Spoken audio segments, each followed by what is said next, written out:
Well, welcome back, everyone, to episode number 2 of Waiting for Daylight. And in this podcast series, we want to look at where God is and what God is doing in us on life's dark nights when we go through a hard time, when we go through something desperate, even a pandemic. And through this series, by the way, we're making our way through Psalm 23. And if you want a companion read during this series, I have written a piece titled Waiting for Daylight, and we have it for all of you who are local here in the Phoenix area. We have it in our Grove coffee shop. Grab a latte to go and pick up a copy. They're just, the cost of the printing is all that it cost. So last week we looked at verses 1 and part of verse 2. I want to pick up in verse 2 and make our way into verse 3. But I want to start with this thought, that in my opinion, God does his best work on a dark canvas. I think God does some of his best work in our lives on the dark nights of the soul.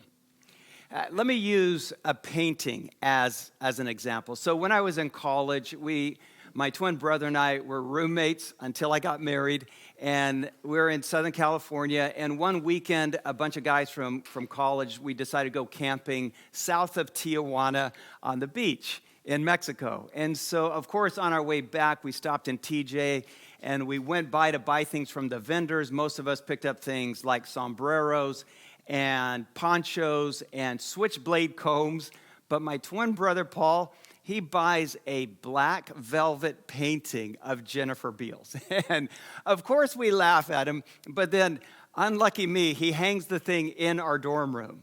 But I gotta be honest with you, everyone that walked into our room was mesmerized by this black velvet painting from Tijuana. And it was Christian college appropriate, just need to mention that. And there was something about it, this black velvet shimmering background with this vivid paint on it. Something about the darkness in the background made the painting even more stunning and something that you wanted to look at. I think God, in a way kind of like that, uses the dark moments of life to do something good and even beautiful in us. So let's go back to Psalm 23 where we started last week, and I want to pick up in verse 2, and I'm just going to read 2 lines from the psalm. We read this: He leads me beside still waters. He restores my soul. He restores my soul. I want to remind you this morning that you have a God that no matter how hard life gets, no matter how far down we feel we have fallen, no matter how broken or broke we are, that you have a God that lifts you back up on your feet, and he can restore all things. That's one of the great promises, not just of the psalm writer David speaking the words of God, but that's a promise repeated through Scripture, repeated by Jesus Christ. In fact, if I have one of my own names for God, and I talk about him like this and write about him like this, that in my opinion, God is the restoration master. You know, there are some people that are better than others at doing restorations, aren't they? There. For example, Michelangelo, as you well know, back in, I think it was 1508, he started painting the Sistine Chapel ceiling, painting his fresco on it. It took him 4 years to get it done, laying on his back, craning his neck upwards. 4 years. And it's stunning and beautiful. But then over the centuries, the painting began to fade. It began to collect dust. There was water leaking in from above, causing mildew to grow on it. So in 1980, Italy looked for the world's finest, best restoration masters and put them on it to restore it to its original beauty. 14 years later, not 4 years later, 14 years later, they finally finished it. I want to remind you that your God does work like that. He's a restoration master, that no matter how dark life becomes, no matter what happens to us today, he's a God that can come back and restore it all. I think sometimes when we're going through something hard, when we're experiencing a pandemic like right now, we ask questions like, God, why would you allow that to happen? And maybe on this side of heaven, we can't always answer that question. But I think I can tell you what God is doing. He's doing something on the inside. I promise you that not only do we read it in Scripture, but we see it in people's lives. I've seen it my whole career as a pastor. I've seen God do some of his best and most stunning work on people's lives when they're going through a dark time. And I think we've seen that. Vincent van Gogh, as you know, is one of our great painters. And in 1889, our history's great painters. In 1889, he paints Starry Night. And I don't know how much you know about Starry Night. In fact, right now I have a copy of Starry Night right here. And I'm going to invite you to look at it with me. And by the way, this is a poster. It's not the original. Some of you thought it was the original, and I'm sorry to disappoint you. We actually picked this up outside of MoMA in New York. My wife had asked me a few years ago to take her in, but the tickets were rather expensive, so we just bought a poster outside. I thought it was fine. She's still a little salty about this. We're going to get there one day. But anyway, so Vincent van Gogh, I don't know how much you know about his story, but as he became this eccentric painter, he was painting in colors and schemes that no one had painted before. And followers of Christ, people in the church, began to criticize him. In fact, people in the church disliked his work so much, they excommunicated him. And that really scarred him deeply. Some say Vincent van Gogh started to lose his mind. I don't know if that's true or not. They said maybe because when he painted, he would dip his brushes in turpentine to clean them and then clean or sharpen the bristles with his lips and the turpentine and made him start to go a little crazy. I don't know, but we do know he cut off his ear, walked down the street and gave it to a young woman and said, I have a gift for you. So anyway, his brother though, the church rejects him. His own brother puts him in an insane asylum in St. Remy, France. And he's in this insane asylum, but he keeps painting. This is the dark night of the soul. He feels like his family has turned on him. The church has rejected him, but he keeps painting. And one night, late at night, in fact, he says just not long before sunrise, he goes outside of the asylum and he starts to paint what he sees in the sky. But there's a message in this painting, Starry Night. You see, if you look closely, he's painted the houses down here. And they're small, they're minuscule almost, in comparison to the rest of the picture. His depth perception seems to be way off. He even paints the church building small. And if you look at it, the windows in the church are dark. And many who knew Van Gogh and have studied his art have said the church wounded him deeply. And if you've been hurt by people in the church, I'm sorry. It shouldn't be like that. Churches like the Grove are meant to be places of healing and hope. Anyway, he's been wounded, so he paints the church windows dark.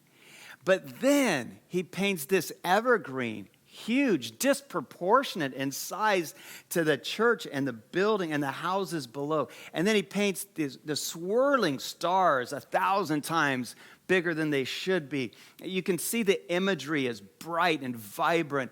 And then he has the moon like as the brightest thing there. But the message seems to be that everything that God made is beautiful and huge and compared to human things that are small and grow dark in comparison. But here's the thing. Here's the message of Van Gogh. That on the dark nights of the soul, that God still is doing something good and beautiful in our lives. And maybe that's what's happening in your life right now. Right now, maybe you feel more discouraged, more down than any other time in your life. But I want you to know God is at work. I say this because from the opening pages of the Bible, it seems that God has been using a dark canvas to do something beautiful. If you think about it, on the first pages of the Bible, we read about a dark, pitch dark universe. And then God starts to fill it with color and beauty. And he paints the skies the way only God can do it. And he fills this earth with color.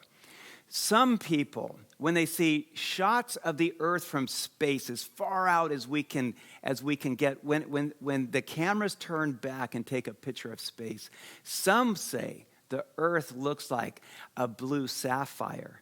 Some call the earth the jewel of the universe.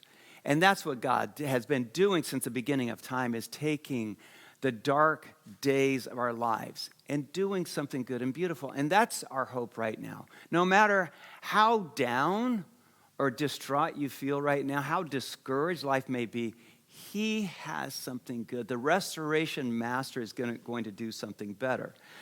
So I called him when we started, I called God the restoration master, right? Well, as we look at this text in Psalms, I think it reminds us that he restores us in several ways. And the list could be longer, but I've chosen a couple to talk about this morning. I think the first way that God restores us is we have a God who restores our peace. Let's look back at our text here. In verse 2, we read, "He leads me beside the still water, and he restores my soul." Or some versions read, "He leads me beside the quiet waters, and he restores my soul." So if life feels turbulent and disordered and upside down right now, remember you have a God that can lead you back to the quiet waters, to the still waters. I think any person that goes through something hard and difficult, we start to feel like life is upside down, like there's chaos everywhere. Nothing is normal right now. But Jesus reminds us in his words, not only David, Jesus says this. He says in John 14, "Peace I leave with you, my peace I give you. I do not give to you as the world gives. Do not let your hearts be troubled, and do not be afraid."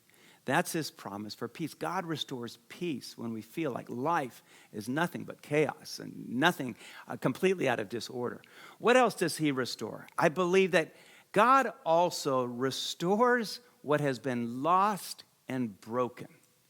And that feels maybe impossible to you right now. If you've lost anything or anyone or life feels broken, that feels impossible.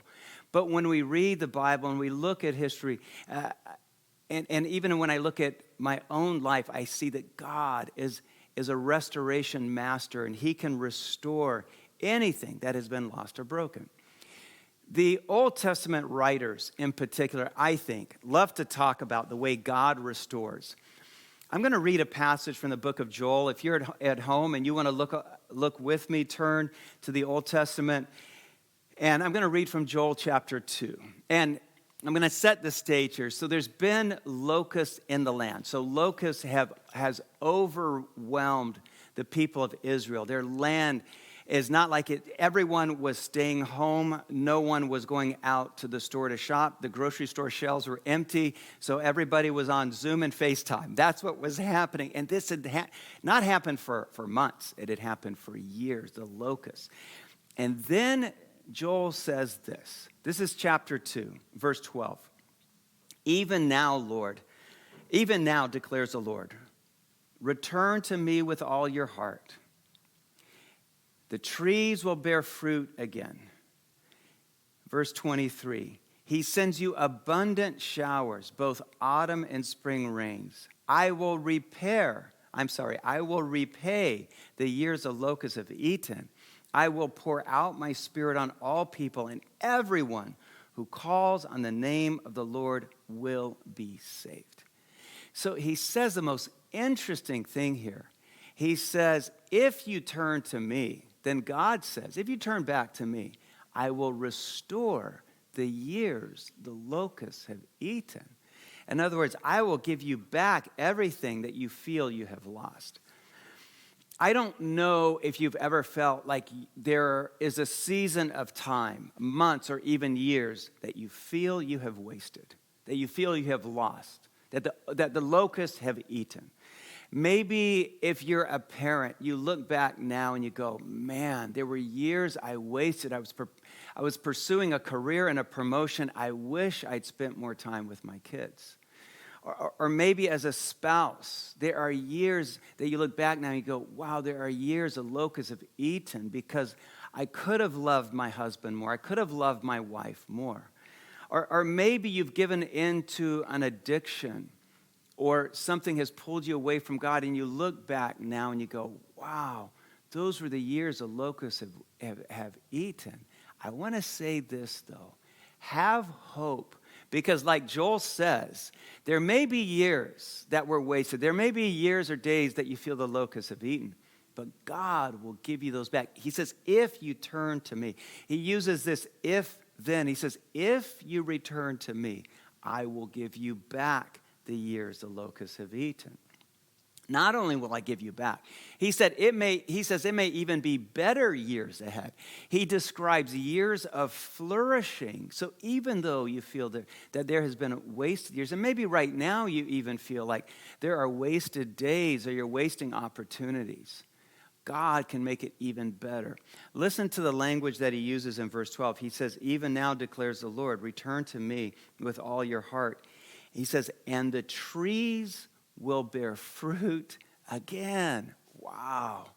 Have you felt like your trees have stopped bearing fruit? I'm going to tell you right now, this actually literally happened to me just about 3 weeks ago, before the virus started. So I was busier, it felt like, than I had been in years. It felt like I was going from morning till sunrise to sunset. And my wife stopped me on the way out one morning, and she said, Palmer, we have company coming over, and you haven't trimmed the trees and the bushes for months and months. And she said, the neighbor next door has a landscaper there right now, and she said he can come over for just a few dollars. And I was like, no, I mow my own lawn. I don't need help with that. I mow my own lawn. She says, no, just the trees. Can he just come and trim? The trees don't look like trees anymore. They look like big, giant, out-of-control bushes. She said, you're too busy. I said, okay, if it's just a few dollars. So I meet this young man in the backyard, and I'm told he knows how to trim trees, but I'm very careful about this one tree. I have a prized fruit cocktail tree. I planted it when we moved into our house. It grows one tree.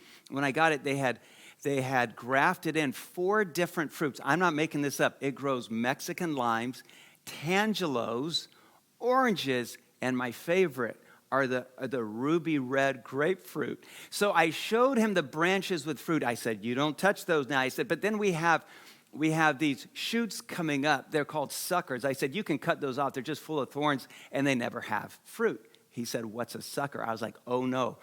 So I tried to explain more closely. And I said, and then I hurried off to work. I came back that night, and I saw this huge pile of trimmings on the side of our house. And I was like, what did he cut? And I go out there, and he had cut off the one branch that had been grafted in of my favorite ruby red grapefruit. I'm not going to lie to you. I almost cried. I was like, no, not the ruby red grapefruit. I didn't even know what to do. And so I went and I looked at YouTube to find out how to salvage a tree that's been butchered. And I read, if you put a little carpenter's glue on the end of where it was cut, maybe you can keep that one single ruby red branch from drying out, and it might grow again. So I went out there, and I put some carpenter's glue on the end on everything that he cut, hoping, I'm not going to lie to you, almost praying that my ruby red grapefruit would grow. Can I tell you what happened? I checked every day, and then about 4 days later, it started to sprout little green buds, just barely showing some buds. I took a picture this morning, and I think we have it on the screen to show you. Here's 3 weeks of growth. And can you see it's growing up? It's on the right side there. It's gonna make it. Please pray with me that we get some grapefruit in just a few months. I think it's gonna happen. But that's what Isaiah says. You might feel like life has been cut off. You might feel like someone has cut your favorite tree and they burned the branches. That things are desperate. This is the darkest thing you've been through. And some of you, I know it feels like that. Some of you have already, I know, lost a job or been put on leave or furloughed, or your work hours have been reduced. And you're afraid, how am I going to pay my rent? How am I going to pay my mortgage? I'm sorry. I am. But I believe, and so have faith with me. Say, God, I'm waiting for you to restore, to give me back what the locusts have eaten. And he will. He can and he will. He says, turn to me, and I do that. Finally, I want to leave you with this one last thought, and it's that our God restores joy. I said he restores peace. He restores what's been lost and broken. He's so good at restoring joy. And maybe you've lost some of your joy right now. Maybe some of you are even feeling depressed. Let's be honest. Being alone is hard. And some of you have felt alone and lonely, and you're down more than you've ever been in life. I'm sorry. But we will get through this with you. Maybe some of you are discouraged and you've lost your joy because your son, like my son, or your daughter was supposed to graduate in May. And now that's been called off. In San Diego, by the way. I'm really depressed now. No, but some of you had a high school son or daughter that was supposed to graduate. Some of you have weddings that have been postponed. Some of you had big plans for the next few months. And all of that's been put on hold. And you've been down. But God is a restorer of joy. He's the one that brings joy back. I said the Old Testament prophets love to write about these things. Here's what Jeremiah the prophet says. He says in Jeremiah 31, I will turn your mourning into gladness. I will give you comfort and joy instead of sorrow. How good is that? I will give you comfort and joy instead of sorrow. That's a promise from God. So hang in there with me. Keep reaching out to us and to our staff. We're here to talk to any of you at any time, not just to text or to email back. But I wonder if in your past, as you think about the last few weeks or months, has there been a conflict that has robbed you of joy? Maybe you've lost your joy because of a financial issue. Maybe you ran up more on your credit cards than you should, and you've lost your joy. Maybe a friendship has been damaged or broken, or a relationship with someone that you love has faded away, and you've lost your joy because of that. I want you to know today that the restoration master can bring that joy back into your life again. He can restore those relationships that have been broken. He can. He can give you back even what you've lost. I want to end with this psalm. It's Psalm 30, and David writes this. I praise you, Lord, because you have saved me. I cried to you for help, O Lord, and you healed me. Don't forget that, especially in the time of a pandemic. I was on my way to the depths below, but you restored my life. How good is that? Sing praise to the Lord, all you faithful people. Remember that what the Holy One has done, and give him thanks. And then he says this, tears may flow in the night, but joy comes in the morning. Tears may flow in the night, but joy comes in the morning. That's why I keep saying in this series, keep waiting for daylight. You have a God that will bring you back. You have a God that has not abandoned you or left you. Thank you for being here with us this morning. It's so good to be with you, even though it's online. May the great hand of God be over your life. May he protect you and your family and all the ones that you love. May he heal those of you who are not well right now. Your God is with you. Thank you, everyone.